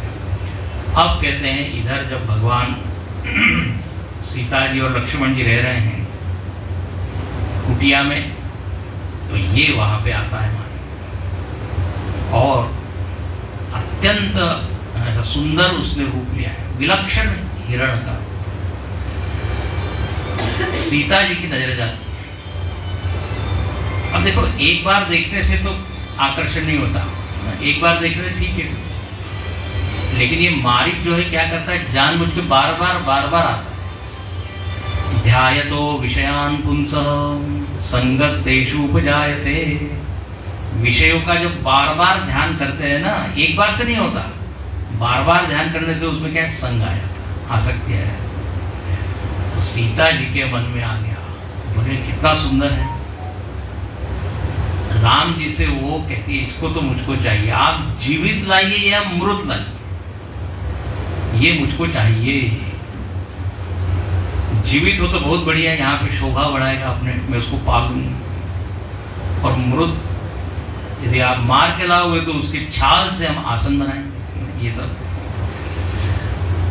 लक्ष्मण जी, ऐसा अन्य रामायण में कहा कि लक्ष्मण जी कहते हैं कि देखो ये हिरण नहीं है, हम लोग इतने वर्षों से जंगल में रह रहे हैं, ऐसे इस जाति का हिरण देखा है क्या कभी? ये कोई विचित्र है, सोने का बताइए कभी हिरण हो सकता है? ये तो कोई राक्षस है। अब लेकिन सीता जी की बुद्धि तो ऐसी मोहित थी, वो तो ये विवेक नहीं कर पा रही। वो हट करने लगी राम जी से, बोले नहीं नहीं, ये जो कह रहे हैं ये मुझको नहीं लगता सही, ये तो हिरण ही है, आप किसी भी तरह लेके आए। अब इसको क्या कहते हैं, स्त्री हट। अब भगवान कहते हैं ज्यादा ही हट करे तो ठीक है, मैं जाता। अच्छा, भगवान ने भी क्या सोचा कि यदि हिरण है असल में तो इसको मार के लेके आ जाऊंगा, और यदि ये राक्षस है तो मेरे बाण से मारा जाएगा। वैसे भी मैं राक्षसों को मारने के लिए आया हूं, तो दोनों ही परिस्थिति में मुझको जाना चाहिए। हिरण है तो मर जाएगा और लेके आ जाऊंगा, और यदि राक्षस है और मर गया तो बहुत ही अच्छा। और अब धर्म पत्नी कह रही है तो जाना तो पड़ेगा। भगवान चलते हैं और लक्ष्मण जी को हिदायत देते, भाई ध्यान रखना, मनुस्मृति में कहा है कि स्त्री को अकेले नहीं छोड़ना चाहिए। बचपन में पिता का सानिध्य में रहे, पिता के रक्षण में, युवावस्था में पति के संरक्षण में, वृद्धावस्था में पुत्र के संरक्षण में। यहाँ पे जो अकेले हुए तो गड़बड़ हो गया। तो अब राम जी चलते हैं और वो मारीच बहुत दूर तक ले जाता है। प्रकट दूर तक रत छल भूमि, कभी प्रकट होता है कभी। और हुआ क्या, बहुत दूर जब उसने देखा कि आप बहुत दूर आ गए, भगवान जो है पीछा कर रहे हैं, बार बार मारीच भगवान की ओर मुड़ के देखता है। देखो बड़ी सुंदर बात है, मारीच भीतर से तो भगवान का भक्त है, क्योंकि उसको बाण लगाया तब से वो भक्ति बन गया। और बार बार कहते हैं कि मुझको भगवान के दर्शन का अवसर मिल रहा है, बार बार पीछे। विनय या कवितावली में गोस्वामी ने बहुत अच्छा पद लिखा है। अच्छा, भगवान ने भी उसके भक्ति को पहचान लिया, ऐसा कहते हैं अंतर प्रेमतासु पहचाना, इसमें आती है निगम नेति शिव ध्यान न पावा माया मूर्ख पाछे सुधावा। आश्चर्य है, निगम आगम जिसको पकड़ नहीं पाए ऐसे भगवान इस मूर्ख के पीछे भाग रहे हैं और अंत तो उसको मारा है। जब मारा है तो वो बोलता है हा लक्ष्मण, हा लक्ष्मण। आवाज कहां तक गई? सीता जी के कानों तक गई। लक्ष्मण जी को वो भेजती है। हालांकि लक्ष्मण जी फिर समझाने का प्रयत्न करते हैं, लेकिन अब जब व्यक्ति की बुद्धि मोहित भ्रमित होती है, विवेक लुप्त हो जाता है, तो कुछ समझ में नहीं आता। उल्टा डांट लगा दी सीता जी ने लक्ष्मण जी को, मरम वचन बोला। देखो तुलसीदास जी तो बहुत मर्यादा में रखते हैं, कुछ ऐसे कटु वचन बोले लक्ष्मण जी को। लक्ष्मण जी ने कहा माता जी अब आप कहते हैं तो ठीक है, लेकिन जो दिख रहा है ना, जो सुनाई दे रहा है वो ठीक नहीं है, वो सब माया है। लेकिन अब आप कहते तो जाते समय लक्ष्मण रेखा। अब लक्ष्मण रेखा का यहाँ पे कोई संकेत है नहीं, अनेक रामायण में नहीं है। अब 300 रामायण है, बताइए, जानते हैं आप 300 रामायण, किसी में कुछ प्रसंग है, किसी में कुछ है, किसी में कुछ है। तो लक्ष्मण रेखा, लेकिन हम लोगों के लिए अच्छी बात है, उसको यदि हम स्वीकार करें तो लक्ष्मण रेखा मतलब क्या? मर्यादा, सीमा, उसका प्रतीक है। व्यवहार में भी हम बोलते हैं अरे ज्यादा लक्ष्मण रेखा क्रॉस मत करो, क्रॉस करोगे तो यही हाल होंगे। अब कहते हैं कि भगवान समझ गए कि ये तो माया भी है, उसका तो उद्धार कर दिया। लक्ष्मण जी जब उधर पहुंचे तो भगवान कह रहे तुम क्यों आए हो? बोले अब क्या बताएं माता जी, जिसे उन्होंने आपके साथ आग्रह किया, हट के हमारे साथ मिला, जाओ जाओ। भगवान कहने लगे अब गड़बड़ हो। इधर रावण आता है, वो भी माया भी, मैंने कहा था पहले दिन ही अरण्य कांड में सब माया माया माया ही। रावण आता है, बहुत भिक्षाम देही। सीता जी समझ नहीं पाई और जो है भिक्षा देने के लिए क्रॉस किया उन्होंने, वो पार किया लक्ष्मण ने। रावण ने उठाया, रथ में रखा है, हवाई मार्ग से उछला, सीता जी का हरण हुआ। देखो सीता जी का हरण क्यों हुआ? क्योंकि उनकी नजर हिरण की ओर गई। जब तक उनकी नजर राम जी की ओर थी तब तक वो सुरक्षित थी। जब तक सोने की ओर, माया की ओर, मतलब जब नजर उधर गई, राम जी से हटी, तो हरण में। अपने जीवन में भी यही होता है कि सीता जी मतलब शांति है, शांति विदेह सुता सहचारी। शांति का हरण तभी होता है जब राम को छोड़ के माया को पकड़ते हैं। सीता जी मानो कि ये शिक्षा दे रही है। अब कहते हैं सीता जी का हरण हुआ, भगवान पहुंचे हैं और देखते हैं कुटिया खाली है, बहुत विलाप करते हैं। यहाँ सारा वर्णन है। हाँ जग एक वीर रघुआया, कई अपराध विसारे। सीता जी भी उधर विलाप कर रही है, राम जी विलाप कर रहे हैं। और खोजते खोजते भगवान कहाँ पहुंचे हैं? तो बोले शबरी के आश्रम पहुंचा। शबरी के आश्रम भगवान पहुंचे। हमने बहुत जल्दी पहुंचा दिया, बीच में काफी कुछ है। शबरी के आश्रम में जहाँ है, अब ये शबरी माता का प्रसंग तो बड़ा मीठा है। शबरी जी इंतजार कर रही है और वह दिन आ गया जब भगवान स्वयं वहां पधारे। ये वर्णन आता है, बीच में जटायु जी का भी यहाँ उद्धार है, वो भी प्रसंग है। उसके बाद आप यदि देखें 33वें दोहे के बाद शबरी जी का प्रसंग है। अब देखिए ये शबरी कौन है और भगवान इनके यहाँ पधारे हैं, इसका मतलब वो बहुत उच्च स्तर की साधिका या भक्त हो। तो शबरी जी का पूर्व चरित्र भी जानना चाहिए। आखिर भगवान उनके यहाँ पे आ गए हैं। ये शबर जाति में पैदा हुई है, इसलिए इनका नाम है शबरी। और ऐसा कहते हैं पूर्व जन्म में ये रानी थी और बड़ी भक्त थी। कहते हैं एक बार कुंभ मेले में अपने पति के साथ वो कल्पवास के लिए, अच्छा उनको बहुत मजा आ रहा है, बहुत आनंद आ रहा है, रस ले रही है, साधु महात्माओं के वो सत्संग अटेंड कर रही है। अब वो राजकुमारी मतलब राज परिवार की है, रानी है, तो जो राजा है उनको अच्छा नहीं लगता, बोले ये क्या है साधुओं के बीच में, और वो उनको रोक रहे हैं, बोले नहीं जाना। अब ये जो रानी थी, नाम क्या था ये मालूम नहीं है,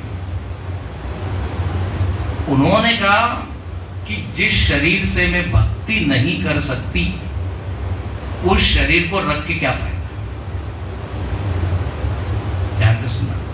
और वो मन में बस भगवान का स्मरण करते करते कहते उन्होंने तो गंगा जी में अपना देह विसर्जित कर दिया,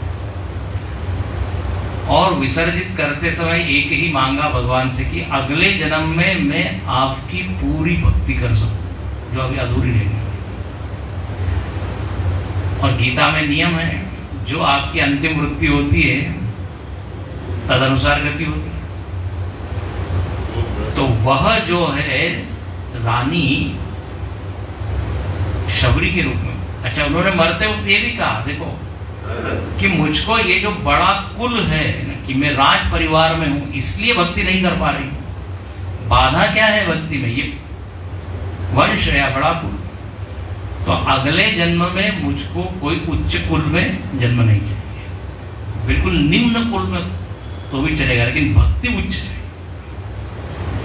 तो ऐसी उन्होंने मांग की और वो वृत्ति करते बनाते हुए स्मरण करते हुए उन्होंने देह को छोड़ा। इसलिए अगले जन्म में उनका जन्म वन में हुआ, बिल्ली नहीं बन गए ना, वनवासी शबर जाति के शबरी के में, और बचपन से ही भक्ति करनी, उनको और किसी चीज में रस ही नहीं।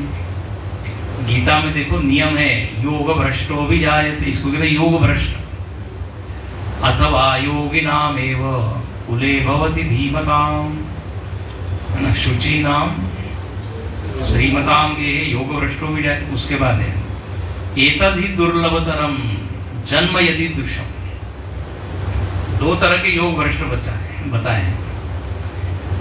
योग भ्रष्ट मतलब जिसकी साधना चल रही है और देह छूट गया, तो अगले जन्म में वहीं से शुरुआत है। हाँ देखो हम लोग जब जन्म लेते हैं तो बहुत कुछ लेके आते हैं। ये जो हम लोग बोलते रहते हैं खाली हाथ आया है खाली हाथ जाएगा, हाथ में भले ही कुछ नहीं है लेकिन बहुत कुछ लेके आते। संस्कार, पिछली कमाई, लोग कहते हैं ना अरे इसने बड़े पुण्य किए होंगे। तो शबरी ये कर्म का सिद्धांत है, कल इसको हम बताएंगे। जन्म से यदि कोई है इसका मतलब उसने पहले कुछ जरूर किया होगा। अब कहते हैं ये शबरी बिल्कुल छोटी बच्ची है लेकिन उसका ध्यान इधर ही है। माता पिता ने सोचा कि अब इनका विवाह कर देना चाहिए, और जंगल में रहने 8-10-12 वर्ष की है, बोले विवाह कर। इसको बताया नहीं है। एक दिन वो शबरी देखती है कि घर में बहुत सारे पशु पक्षियों को लाया है, ये क्यों? तब वो माता जी कहती है अब आपका विवाह हमने निश्चित किया, और विवाह में वहां तो सब फिर यही मांस भक्षण इत्यादि।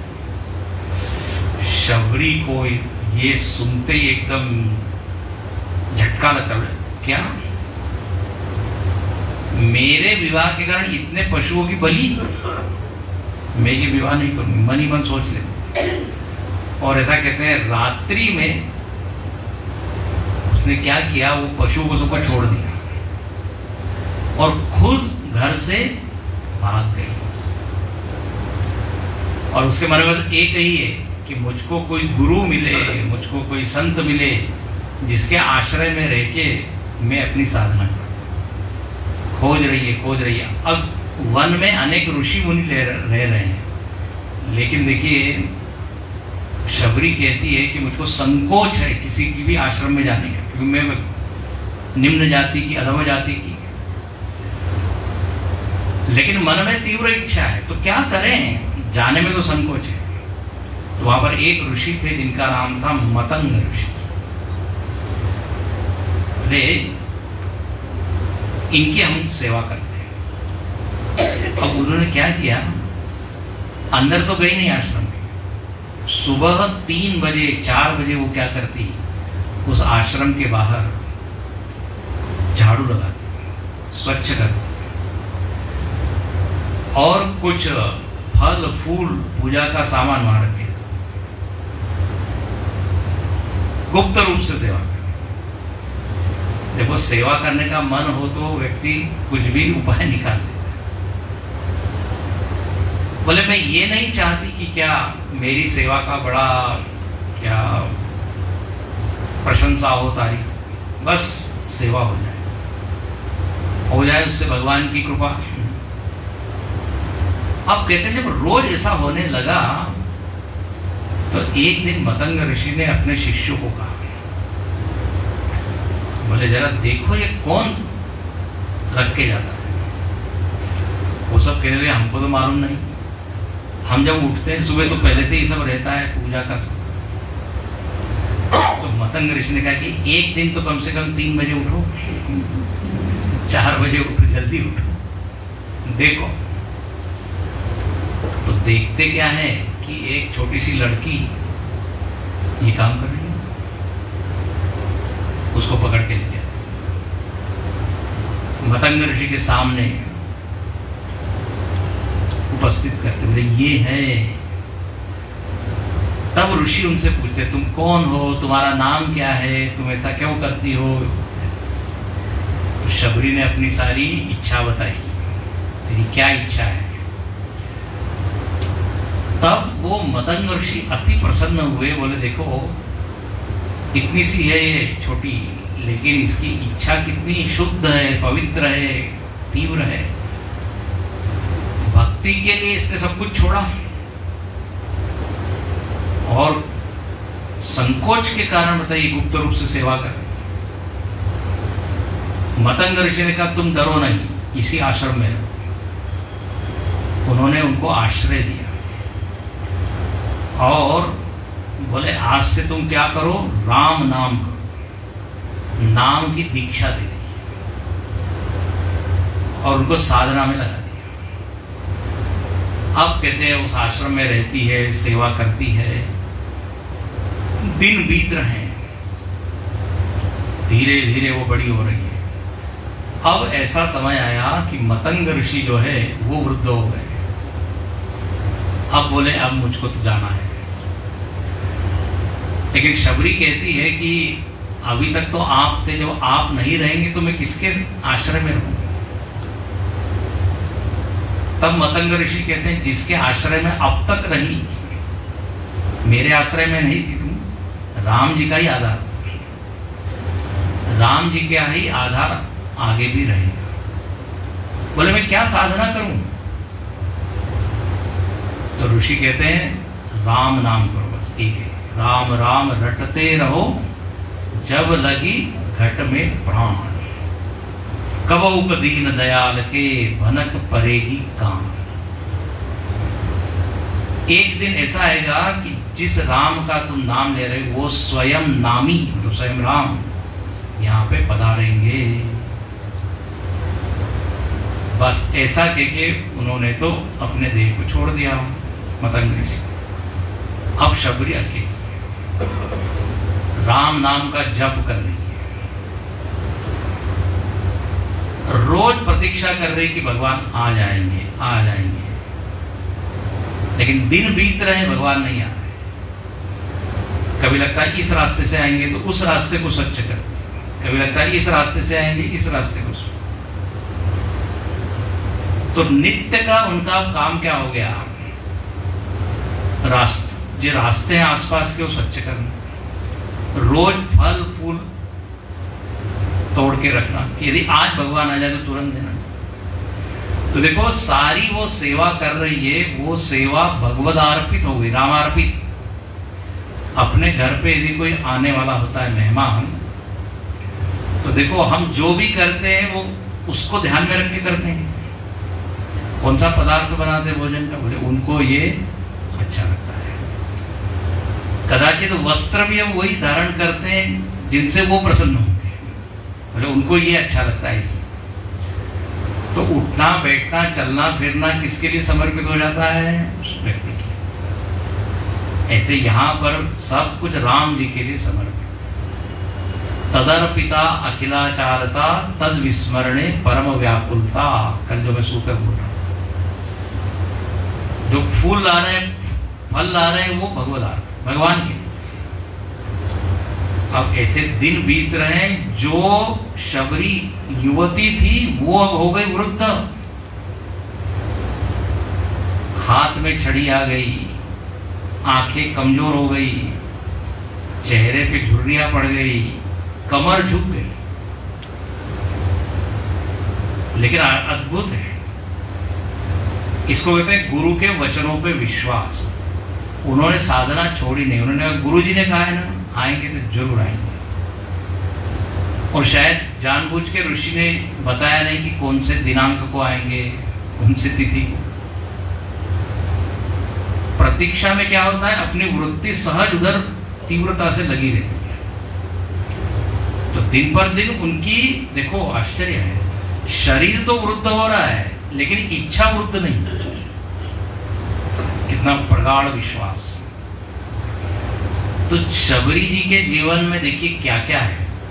गुप्त रूप से सेवा की है उन्होंने, उसका फल है कि राम जी आए। मतंग ऋषि पर विश्वास है, राम नाम में दीक्षित है, अहंकार है नहीं। हम हमेशा कहते हैं शबरी के जीवन में 3 चीज है, प्रतीक्षा, मुमुक्षा, तितिक्षा। हाँ, तीनों चीजें। और भगवान ने देखा कि ये तो बिल्कुल इनकी साधना पूर्ण हो गई, अब मुझको आना ही पड़ेगा। तब कहते हैं भगवान वहां पधारे हैं। तो देखो इतनी पीछे की पृष्ठभूमि है। और शबरी जी ने जब देखा है, क्या कहते हैं, शबरी देखी राम गृह आए, मुनि के वचन समुझी जिया पाए, सरसिर लोचन बाहु विशाला, जटा मुकुट सिर बन श्याम गौर सुंदर तो भाई, सबरी भरी चरण नमिताई, प्रेम मुख वचन पुनि पुनि पद सरोज सिर सादर जन जन पधारे, पुनि सुंदर आसन बैठाए, कंदमूल फल सुरस आदि दीना ब्रह्मानी, प्रेम सहित प्रभु आए, बारंबार बखानी सियावर, रामचंद्र की जय, पवन सुत हनुमान की जय, उमापति महादेव की जय, गुरु भाई सब संतन की जय। अब ठीक है। शबरी जी के आश्रम में भगवान पधारे क्योंकि भगवान ने देखी उनकी भक्ति।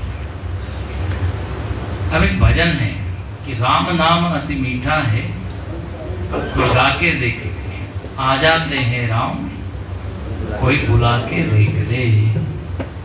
ये जो भजन है बिल्कुल शबरी जी के जीवन में पूरी तरह घटता है। देखो जब हम नाम का उच्चारण करते हैं तो नाम ही अपने चित्त में आ जाता है। अपने हृदय में यदि भगवान को बुलाना है तो भगवान का नाम है। अच्छा, किसी भी नाम को आप लेते हो तो नाम ही आ जाता है कि नहीं? तो जब भगवान का नाम लेंगे तो भगवान भी आ जाएंगे। स्वामी विवेकानंद, ये मैंने नाम लिया तो आपको एक स्वामी जी की याद आई कि नहीं? हृदय में आ गई थी। तो नाम में ये एक बल है कि नामी परोक्ष हो, कितना भी दूर हो वो वर्तमान हो जाता है। इसलिए जप का बहुत ऊंचा सिद्धांत है। जप कोई ऐसे ही हल्की फुल्की चीज नहीं है। जपात सिद्धि, जपात सिद्धि, जपात सिद्धि न समझे। जप से ही सिद्धि होती है। इसलिए भगवान ने विभूति योग में बोल दिया यज्ञानाम, बोलिए जप यज्ञोस्मि, बोले जहां जप होता है वहां मैं होता हूं। शबरी जी के जीवन में उसका परिणाम एकदम स्पष्ट दिखता है। कल इसकी ओर चर्चा हम करेंगे। और शबरी जी के साथ जो संवाद हुआ है भगवान का, भक्ति का, वो हम देखेंगे। नवधावती। और वैसे तो शबरी जी का भी ये जो प्रसंग है, यह भी 7 दिन कथा चलती है, लेकिन अपने पास समय कम है इसलिए। लेकिन अभी ये भजन सुना देते हैं। राम नाम अति मीठा है, कोई गा के देख ले। राम नाम अति मीठा है, कोई गा के देख ले। आजा तेरे राम, कोई बुला के देख ले। आजा तेरे राम, कोई बुला के देख ले। ये तन है भगवान का मंदिर, मैदान आने देना। ये तन है भगवान का मंदिर, मैदान आने देना। तेरा जन्म अमूल है, इसे व्यर्थ गवाना देना। तेरा जन्म अमूल है, इसे व्यर्थ गवाना देना। राम नाम की महिमा कोई जाके देख ले। राम नाम की महिमा कोई जाके देख ले। आजा तेरे राम, कोई बुला के देख ले। आजा तेरे राम, कोई बुला के देख ले। जिस मन में अभिमान भरा, भगवान कहाँ से आए। जिस मन में अभिमान भरा, भगवान कहाँ से आए। घर में घोर अंधेरा है, मेहमान कहाँ से आए। घर में घोर अंधेरा है, मेहमान कहाँ से आए। राम नाम की ज्योति कोई जला के देख ले। राम नाम की ज्योति कोई जला के देख ले। आजा तेरे राम, कोई बुला के देख ले। आजा तेरे राम, कोई बुला के देख ले। आजा तेरे राम, कोई है बुलाने वाला। आजा तेरे राम, कोई है बुलाने वाला। बिक जाते हैं राम, है कोई मोल चुकाने वाला। बिक जाते हैं राम, है कोई मोल चुकाने वाला। राम नाम के मोती कोई लुटा के देख ले। राम नाम के मोती कोई लुटा के देख ले। आजा तेरे राम, कोई बुला के देख ले। आजा तेरे राम, कोई बुला के देख ले। राम नाम अति मीठा है, कोई गा के देख ले। राम नाम अति मीठा है, कोई गा के देख ले। आजा तेरे राम, कोई बुला के देख ले। आजा तेरे राम, कोई बुला के देख ले। श्री राम जय राम, जय जय राम। श्री राम जय राम, जय जय राम। श्री राम जय राम, जय जय राम। श्री राम जय राम, जय जय राम। श्री राम जय राम, जय जय राम। श्री राम जय राम, जय जय राम। श्री राम जय राम, जय जय राम। श्री राम जय राम, जय जय राम। श्री राम जय राम, जय जय राम। श्री राम जय राम, श्री राम जय राम, जय जय राम। श्री राम जय राम, जय जय राम। श्री राम जय राम, जय जय राम। श्री राम जय राम, जय जय राम। श्री राम जय राम, जय जय राम। सिया रामचंद्र भगवान की जय। कल जो है इस कथा का अंतिम दिन है, पूर्णाहुति है। 2 मिनट आपका समय लूँगा, फिर आप दिखाएंगे।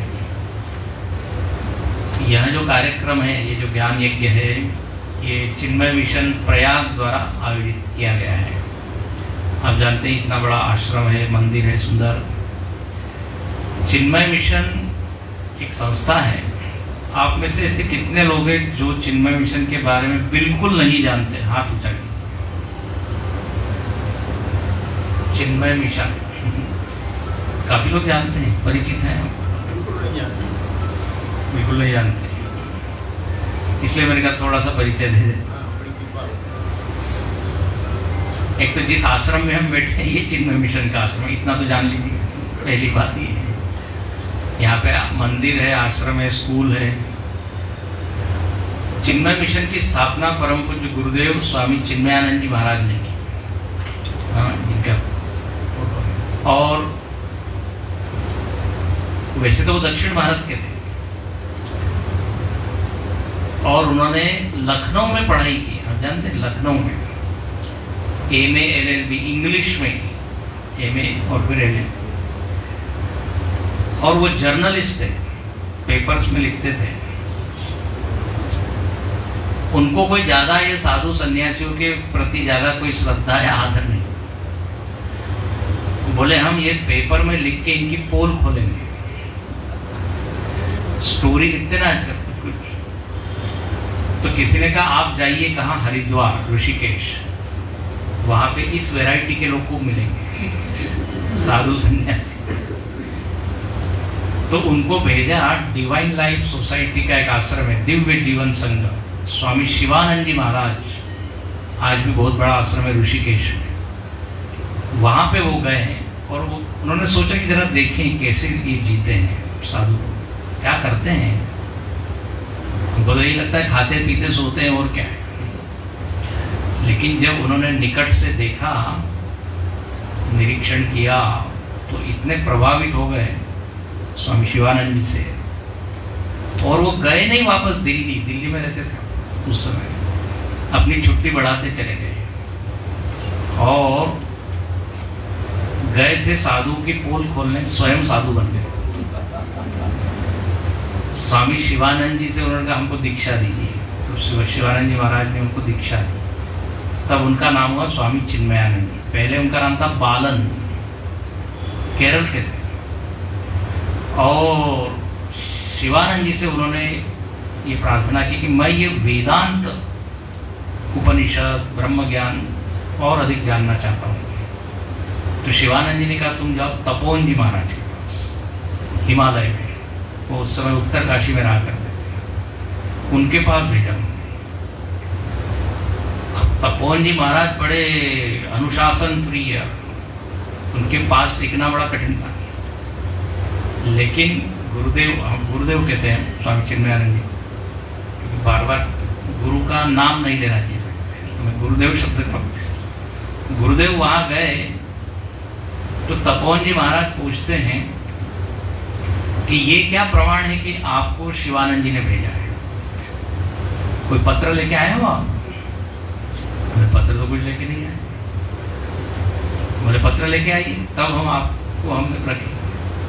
और ये मैं कब की बात कर रहा हूँ, लगभग 70 वर्ष पहले, 80 वर्ष पहले की बात, 1940-50 के। उस समय कुछ वाहन वगैरह नहीं थे। अब ऋषिकेश जाना मतलब भी उत्तर काशी जाना बड़ा कठिन। तो जैसे तैसे गए थे और वहां से पत्र लेने के लिए भेज दिया। फिर आए शिवानंद जी के पास, पत्र लिया और वापस गए। तपोवन जी ने देखा वापस आ गए, बोले आओ बैठो, चलो अब आपको हम सुनाते हैं वेदांत। पूछा ही नहीं उन्होंने कि पत्र कहाँ है वगैरह, देखा ही नहीं पत्र। वास्तव में परीक्षा ले रहे थे कि वास्तव में ये हाँ जिज्ञासु है क्या, परीक्षा में सफल हुए। तब तपोवन जी ने हमको शरण दी और बहुत बढ़िया से वहाँ ज्ञान साधना इत्यादि हुई। अब जब गुरुदेव को ये सब ज्ञान मिला उपनिषदों का, वेदांत का, तो इतने प्रभावित हो गए। बोले जिसको ये ज्ञान प्राप्त करना है वो उसको इतने हिमालय में आना पड़ता है। हो सकता है समाज में ऐसे कई जिज्ञासु हो जिनको इसकी जिज्ञासा हो, तो क्यों ना मैं इस ज्ञान को नीचे लेके आऊं। और इसलिए उन्होंने मैदानी इलाके में आए, पर्वत से। तपोवन जी तो कहते थे कि तुम्हारा घर हिमालय है, यहीं रहो, नीचे कोई सुनने वाला नहीं है, ये वेदांत वगैरह कौन सुनेगा। वो कहते थे यदि तुम्हारे प्रवचन में 4 लोग आ जाएं तो कंटिन्यू करना, नहीं तो वापस आ जाना। और ऐसे ही वह पहले प्रवचन में 4 लोग ही आए, गुरुदेव कहते हैं, और उसमें वक्ता भी इंक्लूड था, मतलब 3। पूना में सबसे पहले उन्होंने प्रवचन किया, लेकिन उनके प्रवचन में हो ऐसी जबरदस्त उनकी वाणी थी, तेजस्वी। भीड़ बढ़ती गई, लोग जुड़ते चले गए। काफी लंबा इतिहास है। सब लोगों ने कहा कि हमें कोई संस्था बनानी चाहिए। तब चिन्मय मिशन की स्थापना 1953 में हुई, 1953। और फिर पूरे विश्व में गुरुदेव घूमते रहे। 40 वर्ष तक 20 से ज्यादा देशों में उन्होंने वेदांत का प्रचार किया। और आज चिन्मय मिशन के लगभग 28 देशों में केंद्र है और आश्रम है। भारत के बाद सबसे ज्यादा आश्रम और विशाल आश्रम अमेरिका में 40 आश्रम है लगभग। कई आश्रमों में तो मैं भी गया हूँ, बहुत विशाल है, काफी संख्या में लोग आते हैं। अमेरिका में, इंग्लैंड में है, साउथ अफ्रीका में है, बहुत सारे देशों में है। और भारत में लगभग 250 केंद्र है, सभी प्रांतों में है। तो गुरुदेव ने वट वृक्ष की तरह इसको फैलाया, खुद अकेले ही काम किया और संस्था बढ़ाई। लगभग चिन्मय विद्यालय 90 चिन्मय विद्यालय स्थापित किए। एक अंतरराष्ट्रीय स्तर का स्कूल कोयम्बटूर में स्थापित किया। उसके अलावा जो सबसे महत्वपूर्ण जो कार्य गुरुदेव ने किया वो मतलब वेदांत प्रशिक्षण सत्र उन्होंने शुरू किया। 2 वर्ष का वेदांत कोर्स उन्होंने चलाया। वह जो जिज्ञासु लोग हैं, जो अविवाहित है, वो आए और संपूर्ण गीता, उपनिषद, भागवत, रामायण, इन सब। और ऐसे उन्होंने अनेक स्वामी जी लोगों को तैयार किया, ब्रह्मचारी जी, स्वामी जी। आज चिन्मय मिशन में लगभग 250 पौने 300 ऐसे आचार्य लोग, उनको आचार्य कहते हैं या स्वामी जी कहते हैं, ब्रह्मचारी जी कहते हैं, वो सब काम करते हैं। जैसे यहाँ पर ब्रह्मचारिणी जी, शाश्वती जी है, ऐसे अलग अलग। कानपुर में, मंदना में, कानपुर शहर के पास में एक अपना आश्रम है। हिमाचल प्रदेश में सिद्धवाड़ी में वेदांत कोर्स चलता है। धर्मशाला नाम की जगह आपने सुनी होगी, जहाँ दलाई लामा रहते हैं, वहाँ से 20 किलोमीटर दूर अपना आश्रम है। फिर दक्षिण भारत में जहाँ शंकराचार्य जी का जन्म हुआ, आदि शंकराचार्य जी का, वो स्थान भी मिशन के पास है। दक्षिण भारत में भी अपने अनेक आश्रम है। कोयम्बटूर में है, महाराष्ट्र में कोल्हापुर में है, और पूना के पास में 40 किलोमीटर दूर 65 एकड़ में एक आश्रम है, उसको कहते चिन्मय विभूति। ऐसे अनेक आश्रम, अनेक मंदिर, अनेक मठ, अनेक विद्यालय, अनेक हॉस्पिटल। बेंगलोर में बहुत प्रसिद्ध हॉस्पिटल है, चिन्मय मिशन हॉस्पिटल। उस रास्ते का भी नाम CMH रोड है, चिन्मय मिशन हॉस्पिटल रोड। उसके बाद हर शहर में बाल विहार है, छोटे बच्चों के लिए संस्कार उनको दिए जाते हैं, कहानियां बताई जाती है, श्लोक सिखाए जाते हैं। युवा केंद्र है, बड़े लोगों के लिए इस तरह से ज्ञान यज्ञ होते हैं। तो चिन्मय मिशन एक आध्यात्मिक, धार्मिक, शैक्षणिक, सांस्कृतिक ऐसी संस्था है। इतना बड़ा ये कार्य हो रहा है। और इस कार्य के लिए गुरुदेव से किसी ने कहा, आप धन की व्यवस्था कैसे करोगे, क्योंकि कोई भी काम करना है तो तन, मन, धन तीनों चाहिए। तो बोले हम प्रवचन करेंगे और उसके बाद अंतिम दिन अपील करेंगे कि इस कार्य में जो कोई सहयोग करना चाहे जरूर करें। तो गुरु दक्षिणा के माध्यम से उन्होंने धन एकत्रित किया। उनके पास तो कुछ भी नहीं था, प्रवचन करते थे, लोगों को बताते थे। तो उसी गुरु दक्षिणा के माध्यम से आज भी धन एकत्र करके सब कार्य चलता है। अब हम लोग जब ये ज्ञान सुनते हैं तो हमको कुछ न कुछ देना चाहिए, क्योंकि ये क्या है, एक नियम है। पितृ ऋण, ऋषि ऋण और देव ऋण, 3 प्रकार के ऋण हैं। देखो हम लेते खूब हैं, लेना तो आता है लेकिन देना भी आना चाहिए, नहीं तो हम ऋणी हो जाते हैं। ये ऋषि ऋण है, ये सब ज्ञान किनका है? ऋषियों का है। तो कुछ न कुछ देना चाहिए, इसलिए अपने यहाँ दक्षिणा की सिस्टम है। और अपने वेद भी कहता है श्रद्धया देयम अश्रद्धया देयम, बोले श्रद्धा से देना चाहिए, डरते हुए देना चाहिए। डरते हुए क्यों? बोले जितना देना चाहिए उतना मैं नहीं दे रहा हूं। हम लोग अभिमान पूर्वक देते हैं, 1.25 रुपया दिया है। मजाक कर रहा हूं।